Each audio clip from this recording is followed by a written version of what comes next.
గోపాలపురం నియోజకవర్గం తెలుగుదేశం ఎమ్మెల్యే అభ్యర్థి మద్దిపాటి వెంకటరాజు అట్టహాసంగా నామినేషన్ దాఖలు చేశారు. ఈ సందర్భంగా మాట్లాడుతూ మే 13వ తేదీన జరగబోయే సార్వత్రిక ఎన్నికల్లో తనను అఖండ మెజార్టీతో గెలిపించాలని కోరారు. ఈ కార్యక్రమంలో తెలుగుదేశం, బీజేపీ, జనసేన నాయకులు పెద్ద ఎత్తున పాల్గొన్నారు.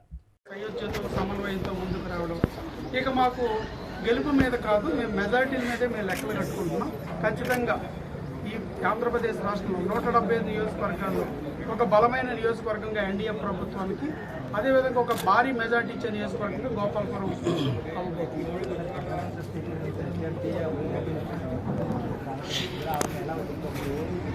అంటే ఇక్కడ మనకి అధికార బలం ఏది ఉన్నా కానీ అది ప్రజల మద్దతు.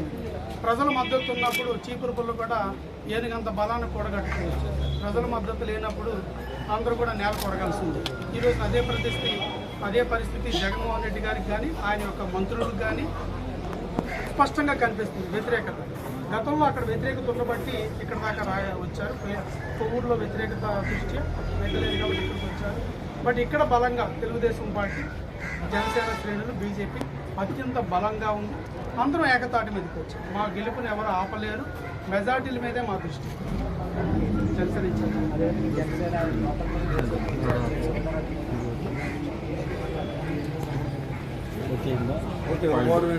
ఆల్రెడీ లగ్న సత్యం కదా. కేవలం జనసేన పార్టీ అధినేత పవన్ కళ్యాణ్ గారు వారి యొక్క త్యాగ ఫలితం ఈరోజు 3 పార్టీలు ఒక కూటమిగా ఏర్పడడం జరిగింది. ఎప్పుడూ లేదు చరిత్రలో. 14లో సపోర్ట్ చేస్తాం ఓన్లీ బేషరతుగా. ఈ రోజున అలా కాకుండా 3 కోటాలు కూడా వీళ్ళకి ఎన్ని సీట్లు, వీళ్ళ ఎన్ని సీట్లు వీళ్ళు. మీరు ర్యాలీ చూశారు కదా. టీడీపీ వాళ్ళు ఎంతమంది ఉన్నారు, జనసేన వాళ్ళు ఎంతమంది ఉన్నారు, అలాగే భారతీయ జనతా పార్టీ వాళ్ళు కూడా అలాగే ఉన్నారు.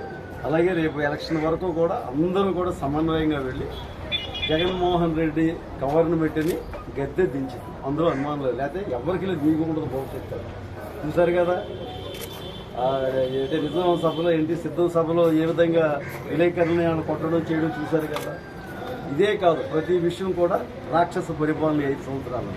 అప్పుడైతే నమ్మారు వాగ్దానం, ఆయన చేసిన వాగ్దానాలు. సరే ఒక ఛాన్స్ ఇస్తామని. ఇప్పుడు ప్రసక్తే లేదు. హోమ్ మినిస్టర్ కాదు కదా, సీఎం కూడా దిక్కు ఉండదు.